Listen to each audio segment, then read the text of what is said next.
さんこんにちは、シオネルです。本日私は長崎駅に来ております。そしてこれから乗るのがこちらの二つ星4047です。二つ星4047は佐賀県、長崎県という九州の二つ星をキハ40、47型の車両で巡りながら西九州エリアの魅力を感じる D&S 列車です。西九州の海巡り列車とも言われていて、2つの異なる海に面したルートを走ります。車体の色はパールメタリックを基調としているそうです。そこに金色でロゴやラインが入っていて高級感があります。どこか船のような雰囲気もあって海沿いを走る列車にぴったりだなと感じます。ロゴは佐賀県、長崎県2つの九州の観光のスターが並び立つ様子をイメージしているそうです。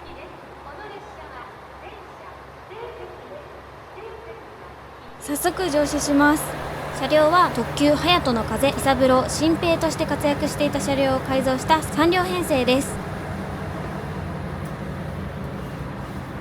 2号車は1両すべてが共用スペースラウンジ40となっています。今回私も座るカウンター席、そしてボックス席は駅の窓口のみでの発売となっています。こ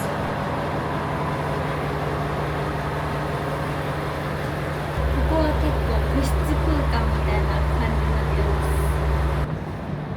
す。車内は温かみのある色合いで統一されていて、柔らかい空気に包まれるような感覚があります。木材や格子、そして植物のデザインが印象的で、和と洋が混ざり合ったような落ち着いたモダンな空間です。1号車は色味が違っていて、また違った雰囲気です。ホームからお見送りがあり、長崎駅を出発します。車窓にはたくさんの YC1 系気動車、スタイリッシュでかっこいいです。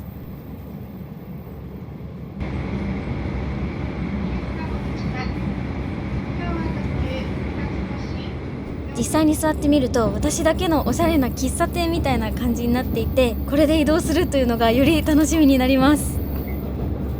二つ星4047は有明海と大村湾、それぞれ異なる表情を持つ海を眺めながら、その海が育んだ食の魅力にも出会うことができる列車です。この列車は午前と午後でルートが変わります。午前は有明海沿いを通り武雄温泉から長崎へ、午後は大村湾を巡り長崎から武雄温泉へと進みます。2つのルートで西九州をぐるりと一周、時間やルートによって変わる景色の中でその日だけの旅が広がっていきます。今回私はまず長崎から武雄温泉へ向かう午後便に乗車しました。ここからどんな景色が広がっていくのか楽しみです。料金は大村湾コース長崎から武雄温泉までの利用で、乗車料金と特急料金を合わせて5250円。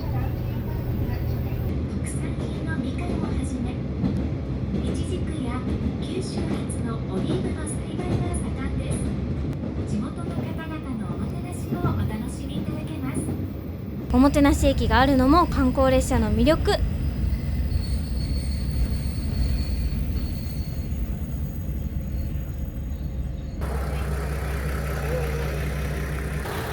駅に到着しました。こちらで13分間停車があって、地元の方々のおもてなしがあります。長崎県は全国有数のみかんの産地。みかんやお酒などこの土地ならではの味覚と出会います。みか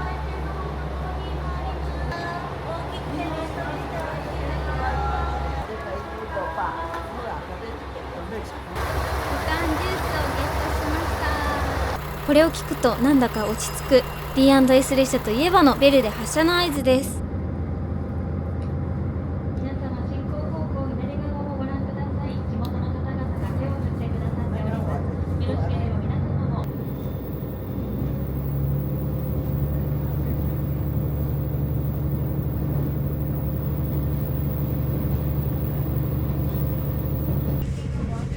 長与駅を出ると景色は一気にのどかな雰囲気になり、ゆったりとした時間が流れていきます。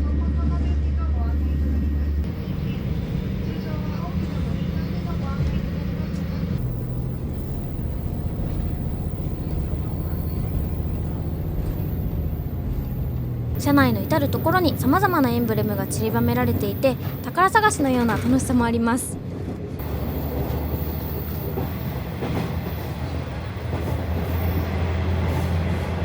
2号車ラウンジ40にやってきました。座席には西九州新幹線かもめと同じ唐草模様、床や天井には植物の模様が並んでいてカラフルでゴージャスな雰囲気です。家具も一つ一つが特別で、ショールームに遊びに来たみたいでテンションが上がります。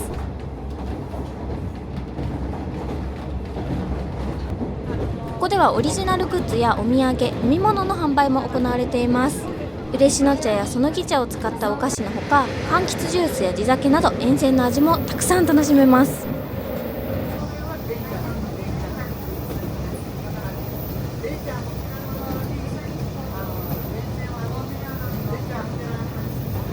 今回乗っている観光列車、海巡り列車です。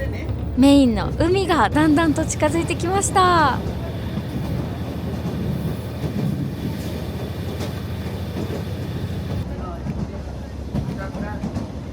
窓のすぐ向こうには大村湾、その近さに驚きました。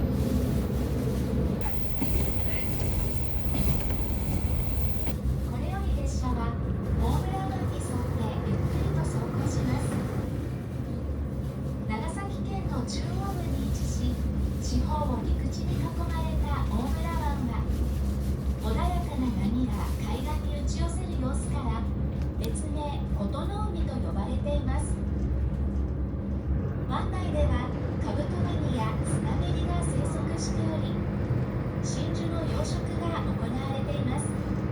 ではラウンジで車内体験の申し込みをしてきて、ステッカーもいただきました。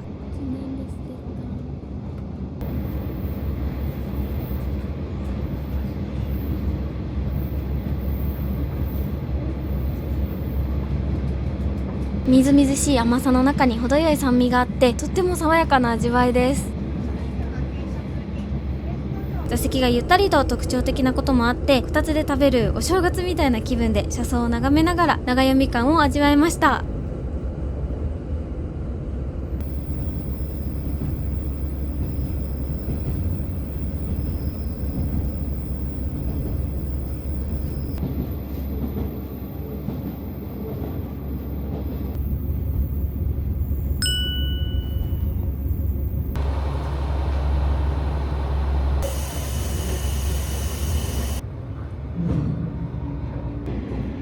1号車、3号車にそれぞれ大きな荷物置き場も完備されています。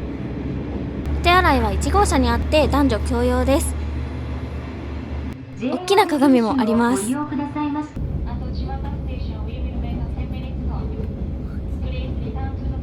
大村湾コースは夕焼けの海も堪能できます。一度に異なる海の表情を見られてお得ですね。海がすぐ目の前に広がっていて、海の上を走っているような不思議だけど爽快な気分です。千綿駅に到着しました。こちらでも地元のオリジナルグッズや特産品が販売されています。千綿駅は開業当時の面影が残るレトロな木造駅舎です。そしてここは海の見える駅。列車を降りればすぐに海を見ることができて、穏やかで美しい景色が広がります。カーブ状に停車しているので、海にちょこんと寄り添っているようにも見えます。二つ星の窓には大村湾の夕日が映って、その景色が旅をより特別なものにしてくれました。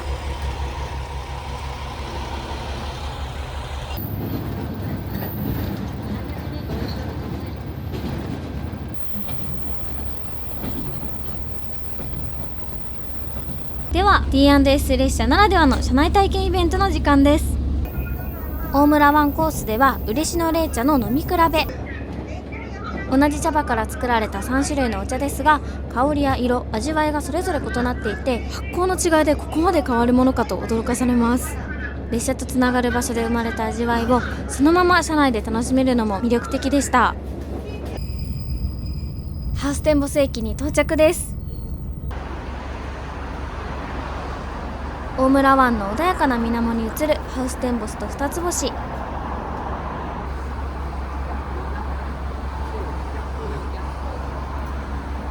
ここのハウステンボスの洋館と白い貴公子のような二つ星がとっても相性が良くて、絵画のような美しい景色にしばらく見入ってしまいます。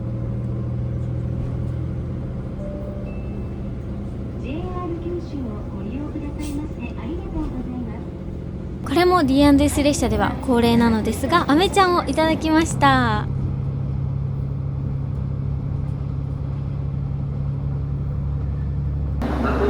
ハイケーキに到着しました。7分間くらい停車するみたい。もともと長崎駅に行くにはハイケーキを経由する必要があったと車内放送で聞いたのですが、路線の歴史を感じながらその駅を歩くのも面白いなと思います。辺りはだんだん暗くなってきて、もうすぐ終点の武雄温泉駅です。大村湾に沿って走るので長時間海を眺めることができたり、おもてなし駅があったり、車内イベントがあったりと、3時間という時間は長そうに見えてあっという間です。見どころ満載で時間が足りませんでした。武雄温泉到着しました。明日の朝までしばしのお別れです。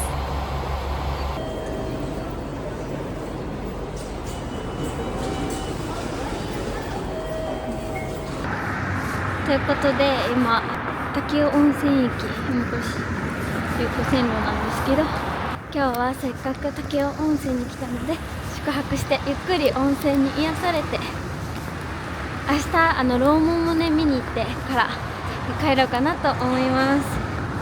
景観に合わせてセピア色のファミリーマートがありました。本日は京都屋さんに泊まります。これから温泉に入ります。ではお風呂上がりの牛乳をいただきます。乾杯。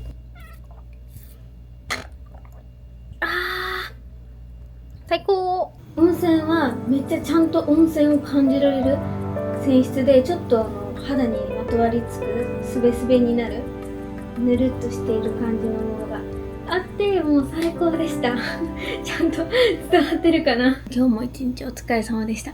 また明日ちょっとね、朝観光にも出かけたいので早めに寝ます。おやすみなさい。おはようございます。今日はですね、これからまた二つ星に乗って、長崎に戻るんですけど、武雄温泉といえばの楼門ですね、見に行きます。9時からガイドさん付きでなんかいろいろ説明してくれるそうなので、それの一番に行って、2つ星が10時22分発だったかな。それに間に合うように駅に戻ります。あちらです、武雄温泉楼門。どうしてもね見たい理由があって今日来ました。こちら武雄温泉楼門、すごい色鮮やかで綺麗なんですが、こちらは天平式楼門と呼ばれていて、釘を1本も使っていないそうです。すごいですよね。でこちらの設計をされたのは、東京駅の設計もされている辰野金吾さん。これから楼門の2階に見学に行くんですけど、ちょっとそこで東京駅との秘密が隠されているということです。国指定の重要文化財にも指定されています。こんな感じでいろんな温泉とちょっと見学するところだったりあって、種類が豊富なんですが、上とか1時間3500円、4300円、ちょっとね、お高めです。でもこの元湯、蓬莱湯とかだと朝6時半からやってるし500円。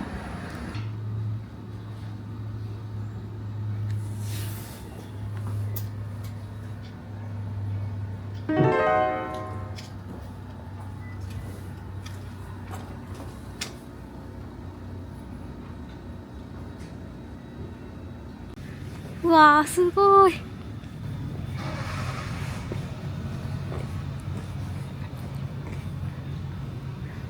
結構やっぱ赤が強いのが時代を感じるような設計ですよね。武雄温泉新館に来ました。ここはもともと大衆浴場で、今は使われてないんですけど見学ができて、大正初期に建てられたそうです。わあ、復元工事がされて当時の姿が蘇ったということで、ここはでも多分そのままなのかな。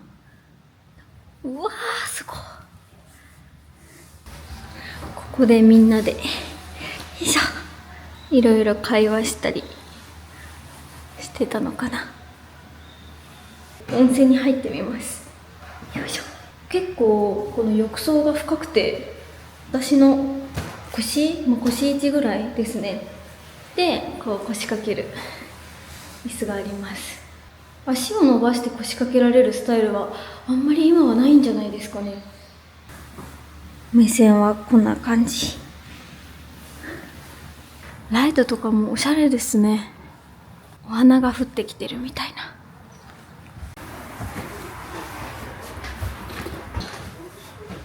おお。3年前にですね、分かったわけですよね。で、どういうことかと言ったらですね、それでひどいところ、その部屋なんか全部新しい板をカーブ直線、全部これ宮大工さんの手作りなんです。楼門の天井にはネズミ、ウサギ、馬、鳥、十二支のうち東西南北の方角を表す4つの干支です。では残りの8つはどこにいるんだと思いますが、これは東京駅丸の内駅舎です。丸の内駅舎のドームには8つの干支がいて、武雄温泉の楼門と合わせて12支が全て揃います。設計を手掛けた辰野金吾さんの遊び心なのか、離れた場所同士がつながっていると考えるととってもワクワクします。見どころ満載で時間が足りませんでした。急いで駅に向かいます。今楼門の見学と、あと新館の見学と、あと武雄温泉元湯に入って急いで、マンホールが楼門になってます。でこんなことをしてる場合ではなくてですね、本当に今何時分かんないけど、元湯せっかくなので入りたいと思って入ってきました。ちょっと時間短かったんですけどね、ぬる湯と熱湯とあって、本当に湧いてる温泉のそのままの温度だそうです。だから美肌の湯とすごい言われていて、本当に綺麗で本物の温泉であると、おっしゃってました。で私は熱いお湯が好きなので、熱湯の方にメインで入ろうかなと思ってたんですけど、なんとぬる湯でこれ本当に人間が入れる厚さなのかってぐらい熱くてですね、熱湯は足は入ってみたんですけどやけどしそうでやめました。でもちょっとぬるっとやっぱりしてて、もう肌すべすべ、めっちゃ気持ちよかったです。癒しの気持ちのまま二つ星に乗って、さらにねこの沿線の魅力に触れて帰りたいと思います。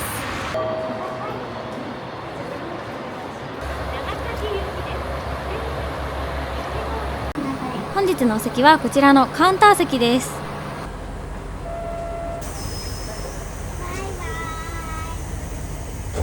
駅にはお見送りのために地元の方がたくさん集まってくれていました。帰りは武雄温泉から長崎へ向かう午前便に乗車します。有明海沿いを走るコースで、同じ列車でもルートは全く違います。午前便の有明海コースは武雄温泉から長崎までの利用で、乗車料金と特急料金を合わせて4960円です。約3時間の列車旅、天気もよくキラキラの海が見られそうです。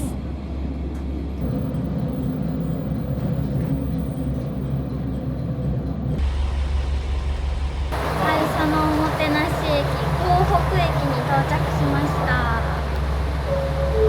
おもてなしが1号車の方であるので、ちょこっと歩いて、ルートが変わると特産品もガラリと変わります。みかんサンドを買いました。それを今日の朝食します。先ほどは佐世保線を通って江北駅に入りましたが、入ってきた方向に戻り、次は長崎本線を走ります。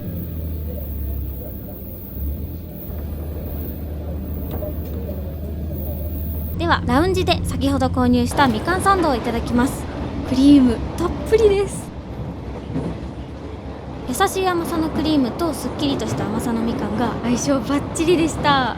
噛めば噛むほどクリームがむちゅっと出てきて天国みたいでしたね。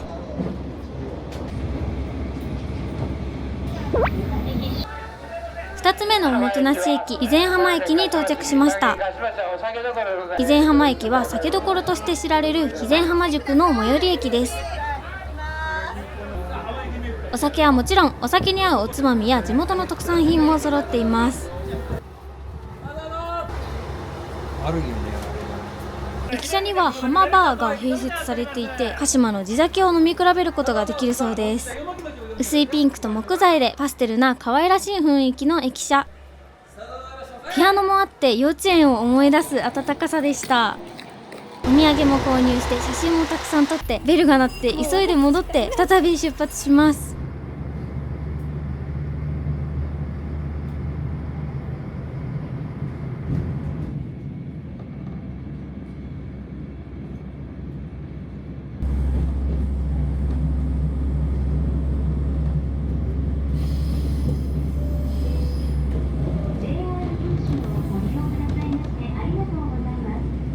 こちらが購入品です。有明のり茶漬けと、あとかしまるくんっていうキャラクターの缶バッジを買いました。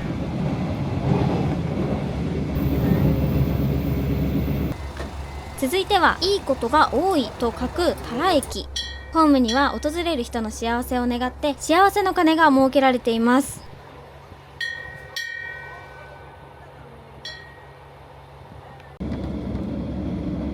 さあ、有明海が見えてきました。青く透き通っていてとっても綺麗です。干潮と満潮を1日2回ずつ繰り返し、干満差は最大で約6メートルと日本一を誇ります。また干潟にはシオマネキやムツゴロウなどの多種多様な生物が生息しています。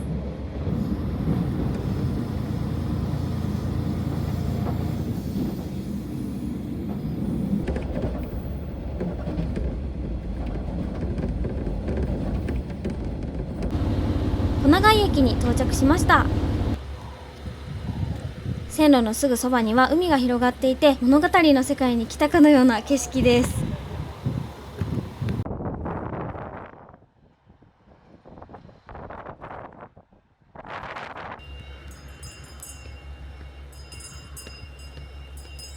この日は天気も良くて、遠くには雲仙普賢岳を見ることができました。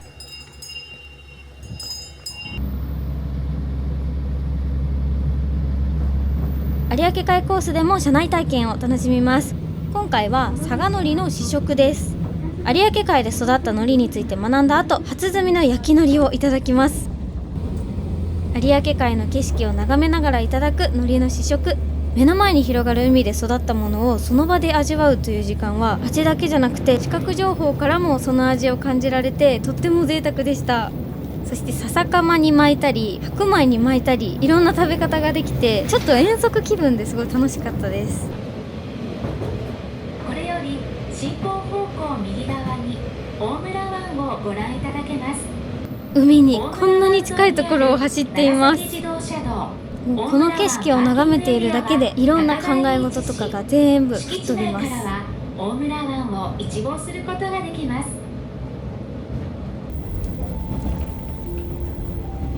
二つ星を存分に楽しんだ2日間も終わりが近づいてきました。コースによって同じ列車でも全く違う体験となって、西九州の魅力をしっかりと感じられる旅でした。ということで、本日も最後まで見ていただきありがとうございました。よかったら高評価とチャンネル登録よろしくお願いします。メンバーシップでは週1で配信などもしていますので、よかったらチェックしてみてください。またねー。